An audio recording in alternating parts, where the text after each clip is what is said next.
दोस्तों, अगर आपके भी घर में बाइक या कार है तो ये खबर आपके लिए जानना बहुत ज्यादा जरूरी है। आपने देखा होगा एक प्राइवेट कंपनी न्यारा ने आज पेट्रोल की कीमतों में 5 रुपए की कटौती की है, डीजल की कीमतों में 3 रुपए की कटौती की गई है। लेकिन यहाँ पे दोस्तों एक सबसे बड़ा सवाल ये उठता है कि भैया अभी जब ब्रेंट क्रूड ऑयल की कीमत $120 तक पहुंच गई थी तो भारत में पेट्रोल और डीजल दोनों के दाम मान के चलिए 11 से 10 रुपए तक बढ़ा दिए गए थे।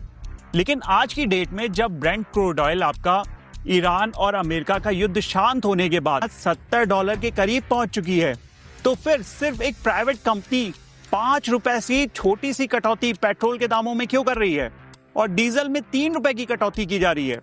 यहां तक कि आपको बताऊं कि सरकारी कंपनियों की तरफ से तो कोई भी ऐसा अपडेट नहीं आया है। आपको भारत में अभी भी जैसे BPCL है, ये सरकारी पेट्रोल पंप हैं, इनके ऊपर जो पेट्रोल है वो उन्हीं पुराने दामों में मिलने वाला है, उसमें आपको कोई भी बदलाव देखने को नहीं मिलेगा। ऐसे में दोस्तों सवाल उठना बिल्कुल लाजमी है, जब ब्रेंट क्रूड ऑयल की कीमत $120 तक पहुंच गई थी, आपने फटाक से पेट्रोल और डीजल के दाम लगातार पिछले 3 महीने में आप देखोगे लगातार बढ़ते चले गए थे।